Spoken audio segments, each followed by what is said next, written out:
हबा खातून चश्मे का पानी इस कदर ठंडा है कि आप 2 मिनट इसमें हाथ नहीं रख सकते। This mountain peak is famously called as Habba Khatoon peak, but ये नाम कब से पड़ा और असल नाम इस पहाड़ी का है क्या? तो उर्फ़ आम में इस पहाड़ी को हबा खातून पहाड़ी कहते हैं आम लोगों की ज़ुबान में, लेकिन असल में जब हम गेजेटियर्स को उठाते हैं, पुरानी किताबों को उठाते हैं, वहाँ 2 नाम हमें और मिलते हैं। एक मिलता है हमें लोकल शीना नाम दुम्बरी। दुम्बरी इतना पुराना नाम है कि हमें इसकी मीनिंग भी पता नहीं है।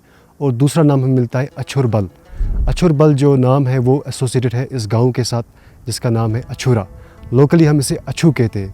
और एक वजन ये भी है कि ये अछूरा जो लफ्ज़ है ये उससे निकला है। उसका मतलब होता है शीना के अंदर नाक के साथ, स्प्रिंग के साथ, चश्मे के साथ।